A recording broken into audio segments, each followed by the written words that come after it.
When I was growing up, I had a very vibrant prayer life. Didn't matter if I was talking to God through morning prayer or evening prayer or the night prayer of the church compline, or if I was just chatting it up with the Lord as if we were sitting across the table from one another. I had a very vibrant prayer life. It was the kind of prayer life that I like to compare to playing hide and seek in the dark when you were a kid. You ever do that? You remember going into a room, a dark room, and knowing that the person you were looking for was not there. And going to the next room, and the next, until you walked into one of those darkened rooms, and somehow the air was different. It wasn't that your playmate was giggling, or that you could hear them breathing. It was simply that the air in that room was different. The presence of that other person made the difference in the air, and you can sense it as soon as you walk in the room. That is what prayer was like for me for years and years and years. I could come into my prayer closet, whether it was kneeling beside my bed and saying morning prayer, evening prayer, or compline, or sitting at the table or driving in the car, and I could sense that other being in the room with me. And it made prayer easy and joyful and so fulfilling. And then I went to seminary. And this was very inconvenient. I went to seminary. I began to study. I was excited to be there. You know, the thing about Lutheran seminary is that it, nowadays at least, functions a little bit more like grad school. And many of us were expecting that we would be going to the postmodern equivalent of a monastery. So you're getting lots of academic formation, but you're not necessarily getting a lot of spiritual formation. And one day, in the fall of my first year of seminary, I went into my prayer closet, and it was as though I were playing hide and seek in the dark, and I had walked into a room where I knew the other person was not there. I went to worship, hoping that I would experience that spiritual electricity there. And I didn't. I went back to my prayer closet. I tried it in the morning. I tried it in the evening. Still, nothing. I felt stupid and alone and incompetent. And here I am, a guy who's going to pastor school. A guy who's going to seminary, and my prayer life is coming apart, even as I'm trying to become a pastor. It's very inconvenient. I experienced that lack of a sense of God's presence for weeks. Then it was time for us to sign up for our Jan term courses. I went to Pacific Lutheran Theological Seminary in Berkeley, California. And one of the advantages of that seminary is that it is connected to seminaries of other religious traditions. Many Christian seminaries, but also representatives from the Buddhist community, the Islamic community, the Jewish community. So we would take our core classes with the Lutherans, and then we were allowed to go exploring in the rest of the Graduate Theological Union for our electives. And it just so happened that one of the electives that was available was Introduction to Ignatian Spirituality, being offered by our friends, the Jesuits. A few buddies and I, we signed up for that course, thinking that we could use a brush up on our spirituality. And from my place, from my state, I was desperately hoping that I would learn something that would get me out of my rut when it came to my prayer life. So we went to our first course in Ignatian spirituality, and sure enough, it was led by a Jesuit priest named Father Pat. I mean, come on, that's so perfect. And after a few days in the course, I went to Father Pat confessing my weird situation. It was helpful to me to know that he and his tradition had language to describe both the good times of my prayer life and the not so good times of my prayer life. Father Pat said, we have language for that, and it's this. When you can feel God's presence and you feel like you're actually talking to someone when you are praying, that is called a state of spiritual consolation. In other words, it's not just true, but it feels good. What you are experiencing, young man, Father Pat told me, is the other side of spirituality's coin. You are in a state of spiritual desolation. Not because you're going to hell and not because God has stopped being real, only because you are engaging in your religious disciplines and don't have a lively sense of God's presence reaching you through that tradition. So I did what any Protestant would do, and I asked my Jesuit priest, Father, what do I do? And he said this, and I will tell you, as directive as this may sound, it was such a blessing to me in this moment. The direction was grace for me. He said, here's what you're going to do. You're going to go into your prayer closet in the morning. You're going to go into your prayer closet in the evening. You're going to kneel down for at least 15 minutes.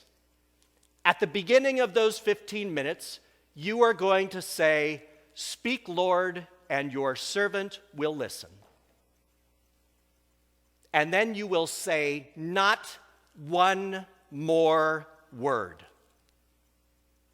And every time a stray thought threatens to derail your availability to the Lord in prayer, you will once again say, "Speak, Lord, and your servant will listen." You're going to do that for 15 minutes in the morning. You're going to do that for 15 minutes in the evening. And you're going to do it for as long as the Lord wants you to do it. And I said, how long is that?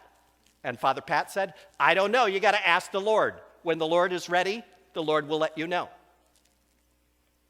So in my state of spiritual desolation, I went the next morning to kneel in my dorm room at the seminary, and I said to what felt like nothing, the air, "Speak, Lord, and your servant will listen."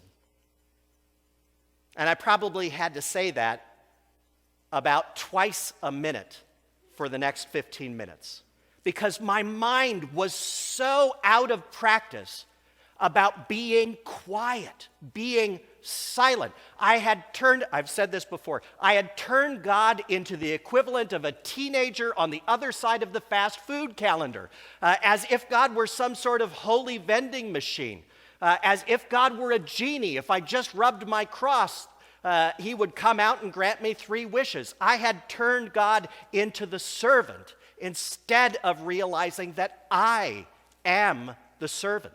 And a servant listens. Did it for 15 minutes in the morning.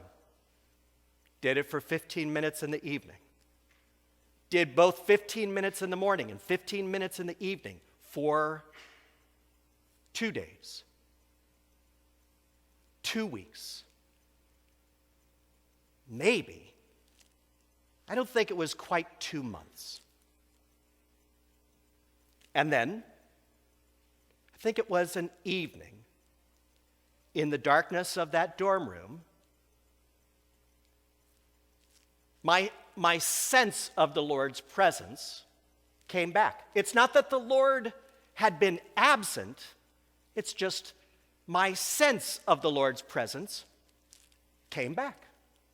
And I moved in that moment from a state of desolation, where it is true, but you can't feel it, into a state of consolation, where it is both true and you can feel it.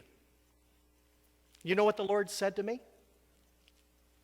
After all of that time of silence and desolation, the Lord said, I already told you what you were supposed to be doing, and you still have not obeyed. Well, that just put me right back in order.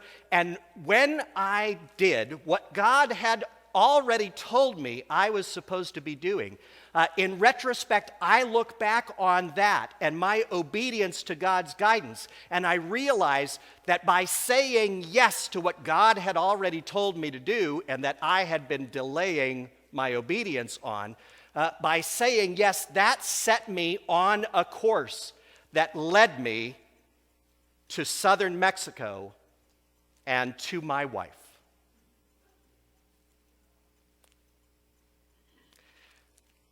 Silence is important. Over the next few weeks, God is going to be teaching us about how we as people of faith have our fear overcome. That phrase, be not afraid, appears so many times throughout Scripture, and it plays a prominent role in the stories of Advent. Be not afraid. And the first step that Zechariah shows for us is that the first step of conquering our fear by the power of the Spirit is learning to be quiet as servants before the Master so that we are available to God, rather than thinking that God should just be available to us. And then only when we need God. That's not how it works. That's not actually Christianity. You have the wrong person on the throne. You are not the person on the throne. God is. And your Master beckons you to be quiet. Jesus himself models this for us in the first chapter of Mark. Jesus is very busy about his ministry, and one word or one variation of one word appears over and over and over again, and that word is immediately. Jesus in Mark chapter 1 is rushing. He is rushing to do great and glorious things. He's rushing to speak. He is rushing to heal. He is rushing to forgive. He is rushing to feed and provide in so many, many ways. And after that word appears over and over again, immediately, suddenly, all at once, the Gospel of Mark tells us that Jesus got up very early the next morning so that he could go to a quiet place apart where he could pray, where he could be quiet before God and listen. So if you call yourself a Christian and your Master, Jesus Christ, was able to wake up a little bit early to carve out time to make himself available to the Father, then are you better than Jesus? Are you smarter than Zechariah? Will it take something like the angel touching your lips and shutting you up to get you to a place where you remember the joy of being in your Master's presence and being available to him If it's good enough for Jesus, it's good enough for you. And if you have reached a time in your practice of Christianity where you're going through the motions, you know it's true, but you're just not feeling it, then I would share Father Pat's counsel with you. I would share the example of Jesus with you. I would beg you to make room at least in your morning. I am asking you, wake up during the season of Advent 10 minutes early. Don't turn on any music. Don't look for conversation. Just 10 minutes. And offer your attention to God and whatever God may want to say to you. And that will bring you out of your rut of desolation into the joy of God's consolation. All of this, the architecture, the art, the stained glass, the robes, the ceremonies, all of it is meant to point to a reality. And that reality can be real to you this Advent, this Christmas, and for the rest of your life. But it begins with silence.